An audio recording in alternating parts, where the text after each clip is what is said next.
Hello, everybody, and welcome to another episode of Box Office Talk. This is the show where I break down what happened at the box office, see if my predictions for the top five are correct, then make predictions for next week's top five. So let's get right on into it. Last week, I predicted that number one would be Star Wars: The Rise of Skywalker. Number two would be Jumanji: The Next Level. Number three would be Little Women. Number four would be Frozen 2. And number five would be Spies in Disguise. And although I did get 3 out of 5 of my predictions right, I am kicking myself a little bit because I made the decision to exclude The Grudge in the top five because I didn't think there was enough marketing behind it. I didn't know if there was enough interest. I didn't know how many people actually knew a Grudge movie was coming out, but apparently it was able to squeeze into the top five, so it kind of tanked my predictions for a bit, but I did get a solid 3 out of 5 right, so let's go over what happened actually. Number one was, of course, Star Wars: The Rise of Skywalker, again, having another over 50% drop, which is not good for it, obviously, even though it's still making a ton of money. It's just not good as far as how it's holding over. It's made $33 million this weekend, adding to a domestic total of $450 million. Domestically, that's $10 million behind the first ever Star Wars film and $24 million behind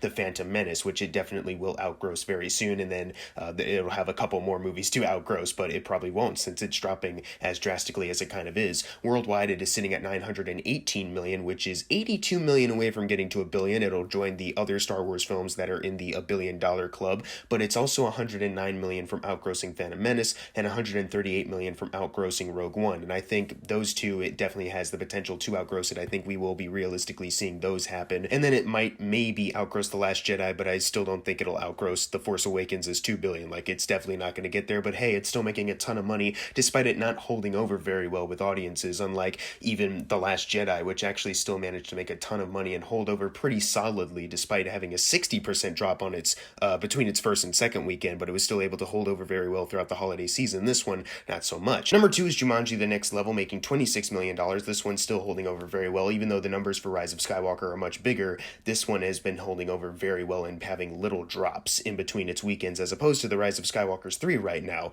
That adds to a domestic total of $236 million. That's $168 million away from Welcome to the Jungle, and worldwide it is sitting at $610 million, not only $390 million away from getting to $1 billion, but $354 million away from outgrossing Welcome to the Jungle, which is obviously a great thing for them. I'm still not sure if it will outgross Welcome to the Jungle domestically or worldwide. Right now it's a little iffy, but if it still manages to hold over well throughout the rest of January, a little bit into February, they could get really close and maybe potentially actually do that. The fact that this isn't one of those scenarios where it's a definitive it's not going to outgross it, the fact that I'm actually kind of questioning myself is a pretty good sign, to say the least, about how well this movie is doing financially. I think we'll be getting news about a Jumanji 3 or 4, whichever one you want to call that one, very soon. Number 3 is Little Women, making $13 million, adding to a domestic total of $60 million, and worldwide it is sitting at $80 million, which is the doubling point of its $40 million budget, which is obviously fantastic. It has outgrossed Lady Bird domestically and worldwide for Greta Gerwig, which is phenomenal. It is Florence Pugh's highest grossing film domestically and is $2 million away worldwide from outgrossing The Commuter for it to be her highest grossing film worldwide. Obviously, this won't really matter much when Black Widow comes out because that's obviously going to dominate, but hey, this is still pretty good to see. And this is also Saoirse Ronan's highest grossing film domestically. Worldwide, it's behind 3 other films of her, $14 million behind Lovely Bones,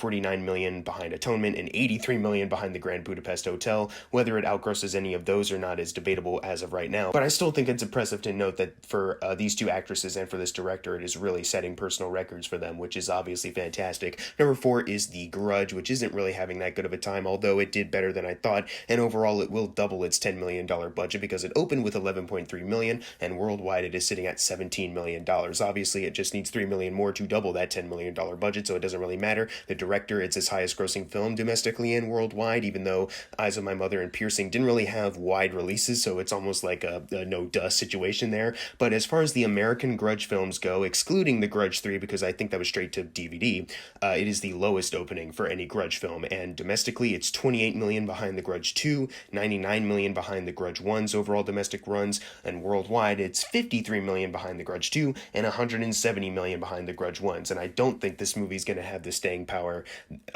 necessary to maybe catch up to them in any way, shape, or form, especially considering the terrible reviews and also terrible audience reactions that people are having with this movie. Number 5, we have Frozen 2, making $11.2 million, adding to a domestic total of $449 million, and worldwide it is sitting at $1.325 billion. And I'm not sure if I've mentioned this already, but with this movie outgrossing the first Frozen, it is now the highest grossing film from the Walt Disney Animation production company. That's the one that's not Pixar, which is obviously a really great great achievement for them. For me personally, I wish that their highest grossing film wouldn't be something that felt so straight to DVD and borderline unnecessary, but hey, to each their own enjoyment, and a lot of people did enjoy this and went out to see it a numerous amount of times, so who am I to argue with their enjoyment? Number 6, we have Spies in Disguise, making $10 million, adding to a domestic total of $46 million. It's $18 million behind outgrossing Ice Age Collision Course, which is currently the lowest grossing domestic run for any Blue Sky Studios movie, and worldwide it is sitting at $88 million. That's $12 million away from getting past its initial production budget of $100 million. It doesn't really help them out since they need $200 million in total to be considered a success, and even then they'd probably need a lot more than that too, but it's also worldwide $162 million behind outgrossing the Peanuts movie, which is, for Blue Skies' worldwide totals, their lowest grossing one. So it's still not looking too great for them domestically. I have a little bit of faith in them in outgrossing Ice Age Collision Course, but I really don't think that this will have the staying power necessary to get the money that they need. I don't know if this means Blue Sky will be getting shut down soon or something like that, because they haven't really turned out the most profitable of movies recently, but I really can't speak on that. Number 7, we have Knives Out, making $9 million, adding to a domestic total of $130 million, and worldwide it is sitting at $247 million. Obviously, this is fantastic that it is making so much money. I really don't have anything else to add, and I don't really think I need to, because the success of this movie really speaks for itself, and I've been doing it for a while now. So let's move on to number 8, which is Uncut Gems, making $7 million, adding to a domestic total of $37 million. And although I don't know the budget of this movie yet, and though there's no worldwide total right now, it has just entered A24's top 3 highest grossing films domestically. It's behind Hereditary's $44 million and Lady Bird's $48 million, and considering how well this movie's kind of held over, making $7 million this weekend, I can only almost guess that it will be able to outgross those very shortly, which is honestly a really fantastic thing to see, since this is also one of their best films. It's not like Frozen 2 being just kind of mediocre to me and all of a sudden that's the highest grossing film from Walt Disney Animation. This is like A24 released a really incredible film, and now they're getting a lot of great accolades for it and a lot of great financial success with it. I couldn't be happier. Number 9, we have Bombshell, making $4 million, adding to a domestic total of $24 million. It's still nowhere close to getting past its $32 million initial production budget, and it's definitely nowhere near doubling it or getting to like $100 million worldwide. I think it's safe to say that this is a flop, unfortunately so, although I don't think it's a great movie. It was decent enough, and I wish some people did go see it, although The Loudest Voice TV show probably gave audiences a bit more than this movie did. And finally, closing out the video, number 10, Cats, making $2 million, adding to a domestic total of $24 million, and worldwide it is sitting at $57 million. It's still not enough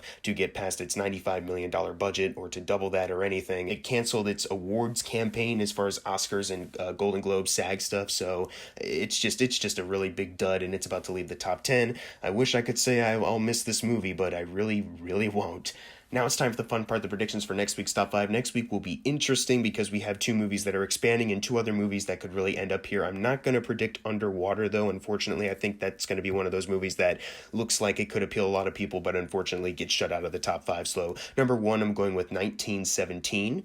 Number 2, Star Wars: The Rise of Skywalker. Number 3, Jumanji: The Next Level. Number 4, Just Mercy. And number 5, Like a Boss. But what are your predictions for next week's top 5? Leave them in the comments below. And if you got your predictions right for this week, you're going to get a shout out right now. Unless you didn't get it right, then I'm sorry. And as always, thank you guys for watching. Make sure to subscribe. I'm Jackson Fulcher. See you guys next time.